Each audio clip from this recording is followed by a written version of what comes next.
सिंह राशि के सभी व्यक्तियों को खुश हो जाना चाहिए क्योंकि मंगल की विशेष कृपा इन पर अभी बरसने वाली है। मंगल सिंह राशि के सभी व्यक्तियों के लिए योग कारक ग्रह होते हैं। अब आप कहोगे योग कारक क्या होता है? योग कारक वो प्लेनेट होता है जो अकेला काफी होता है आपकी समस्याओं को दूर करने के लिए। ज्योतिष शास्त्र में एक नियम है कि जब भी कोई ग्रह केंद्र और त्रिकोण दोनों का मालिक बन जाए तो वो ग्रह उस कुंडली के हिसाब से योग कारक बन जाता है। उसके पास एक क्षमता होती है कि वो सब काम कर सकता है। और अभी आपकी राशि के अनुसार जो योग कारक ग्रह आपके हैं मंगल, और वो मंगल आ चुके हैं खुद की राशि में, मतलब स्वयं की राशि में आ गए, मेष राशि में। तो बहुत अच्छा समय आपका स्टार्ट हो गया है। किन मामलों में अच्छा है, क्या ध्यान रखना है, क्या होने वाला है, इस पर चर्चा करेंगे। देखो, सबसे पहले ये आपकी सिंह राशि है, चतुर्थ भाव में वृश्चिक राशि है, भाग्य भाव में मेष राशि है। मंगल मेष और वृश्चिक दोनों राशियों के स्वामी होते हैं और ये अपनी राशि में भी आ चुके हैं। मेष राशि में मंगल विराजमान है। इससे पहले तक अष्टम भाव में शनि और मंगल का योग था। सिंह राशि को पिछले टाइम में बहुत परेशानियां देखनी पड़ी होंगी। आपके काम बनते बनते बिगड़े होंगे। लोगों से लड़ाई झगड़ा, कहा सुनी, आर्ग्यूमेंट्स, ये आम बात होती है ऐसे टाइम पे। लेकिन अब आपका समय बदल चुका है। अब बहुत अच्छा समय आपका स्टार्ट हो रहा है। जितना फायदा उठा सकते हो उतना फायदा उठाना। एक बार बताता हूँ वन बाई वन। देखो, सबसे पहले बात करते हैं मंगल पे कि मंगल क्या देने वाले हैं आपको। मंगल आपके भाग्य स्थान में बैठे हैं। सबसे पहली बात है चतुर्थ भाव के मालिकों की मजबूत स्थिति में आ गए। चतुर्थ भाव होता है भूमि, भवन, सुख, माता, इन सब चीजों का। जमीन खरीदने का योग बन सकता है, जमीन से लाभ मिल सकता है। अगर आप रियल एस्टेट के व्यापारी हो तो आपके लिए बहुत अच्छा है। बहुत लंबे टाइम से घर बनाने की सोच रहे थे, नहीं बना पा रहे थे, घर बनने का योग बन सकता है। घर के लिए जमीन खरीदनी है, नहीं योग बन पा रहा, अब बन जाएगा।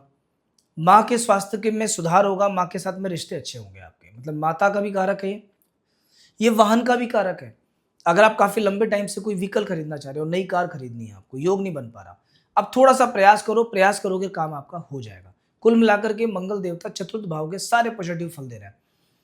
जितने भी लोग माइंस का काम करते हैं, पत्थर से जुड़ा काम है, उनकी माइंस में बड़े विवाद चल रहे हैं, फायदा नहीं हो पा रहा, आए दिन खर्चे ज्यादा लग रहे हैं, मशीनें खराब हो रही हैं, अब देखना आप, अब जो टाइम आपका आएगा ये ठीक आएगा। मंगल भाग्य स्थान के मालिक है, तो क्या करेंगे, ये आपके भाग्य को बढ़ाएंगे। मतलब अभी किस्मत सपोर्ट करेगी तो मेहनत का फल दुगना मिलेगा आपको। कई बार ऐसा होता है कि हम 10 रुपए की मेहनत करते हैं, 7 रुपए मिलते हैं। अभी ऐसा नहीं है, 10 की मेहनत करोगे 11 रुपए मिलेंगे आपको। तो कुल मिलाकर के प्रयास आपको करना है, भाग्य आपके साथ है, सारे काम आपके होंगे। नवम भाव तीर्थ यात्राओं का होता है, मतलब धार्मिक स्थानों पर यात्रा का मौका मिल सकता है। आपके इष्ट देवता, कुल देवता के यहाँ जाने का मौका मिल सकता है और ईश्वर की कृपा आप पे रहेगी। पूजा पाठ में रुचि बनी रहेगी। अगर कोई पूजा पाठ का रूटीन था वो टूट गया, वो बन जाएगा वापस। हो सकता है कोई हनुमान जी की पूजा शुरू कर दो, मंदिर जाना आना शुरू कर दो, अनायास मन में विचार आए और सब हो जाए। यहां बैठे हुए मंगल की दृष्टि पड़ती है तृतीय भाव पर। हालांकि तृतीय भाव के अलावा 12th हाउस पर भी है, पर तीसरे भाव की जो दृष्टि नहीं, ये सबसे इंपॉर्टेंट है। तीसरा घर होता है साहस का, हिम्मत का, छोटे भाइयों का, मेहनत का। मतलब एक तो किस्मत आपकी मेहनत का फल नहीं रखेगी, छोटे भाइयों से विशेष लाभ है। कॉन्फिडेंस लेवल रहेगा हाई आपका। अभी अगर कोई भी इंटरव्यू हो, बातचीत हो, कोई और ऐसा कुछ हो, कॉन्फिडेंस पूरा आप शो करोगे। ट्रैवल से विशेष लाभ है। जो यात्रा करोगे आप, जितनी यात्रा करोगे उतना आपको फल मिलेगा। मतलब इस समय पर ट्रैवल करना आपके लिए बेस्ट है। और मंगल तो यहाँ बैठे ही हैं। आप देखो, सूर्य भी नवम भाव में उच्च राशि में है, तो सूर्य यश के कारक होते हैं, सरकारी चीज़ों के कारक होते हैं। गवर्नमेंट से जुड़ा हुआ कोई काम है, कोई टेंडर लेना है, कुछ और है, तो बहुत बेस्ट टाइमिंग चलेगा आपका। और दशम भाव में शुक्र स्वराशि में है, तो दशम भाव में शुक्र का मतलब है कि काम काज और करियर बेस्ट होना। अगर आप शेयर मार्केट का काम करते हो बहुत अच्छा है, विदेशी कंपनी में काम करते हो बहुत अच्छा है, सॉफ्टवेयर इंडस्ट्री में अगर आपका काम है तो बहुत अच्छा टाइम है आपका। अभी पिछले दिनों जो परेशानी आपने भोगी उससे रिलीफ मिलेगा, उससे बेटरमेंट की तरफ आप अभी जाओगे।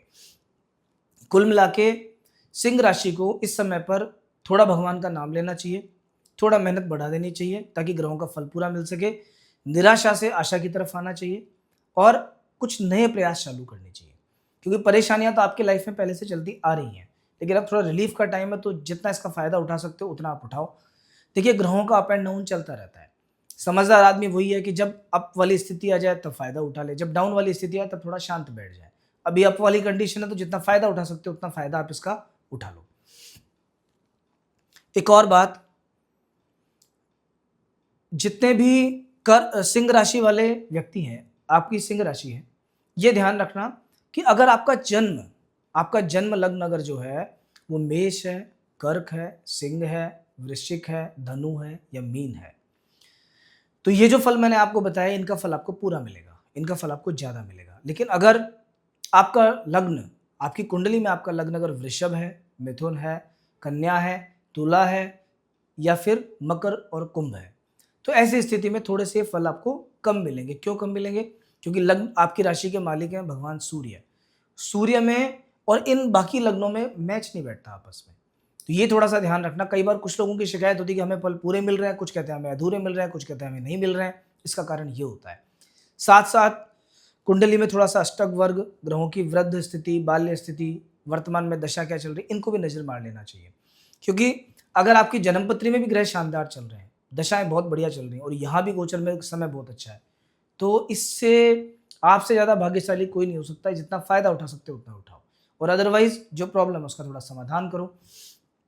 तो दोस्तों, अभी दो चीज़ों का ध्यान आपको रखना है, एक तो राहु का और एक केतु का उपाय करो। केतु के लिए क्या, राहु केतु दोनों के लिए एक उपाय ये हो सकता है कि प्रतिदिन थोड़ा सा आटा लो, आटे में काले तिल, चीनी, घी और नारियल का बुरादा ये मिलाओ, जरा सा थोड़ा मीठा मिला सकते हो उसके अंदर, और ये मिला करके चींटियों को डालना स्टार्ट कर दो। प्रतिदिन अगर आप डालते हो नियम से सुबह सुबह जब आप खाली पेट हो, तो इससे राहु, केतु, शनि और मंगल ये चारों ग्रह अपने आप ठीक हो जाते हैं। उपाय छोटा सा है पर ये काम जरूर करता है, पर ये ध्यान रखना कि कंटिन्यूटी से करना है, ऐसा नहीं कि आज कर लिया और कल अपन ने छोड़ दिया। अब एक बार 7 दिनों की बात करेंगे।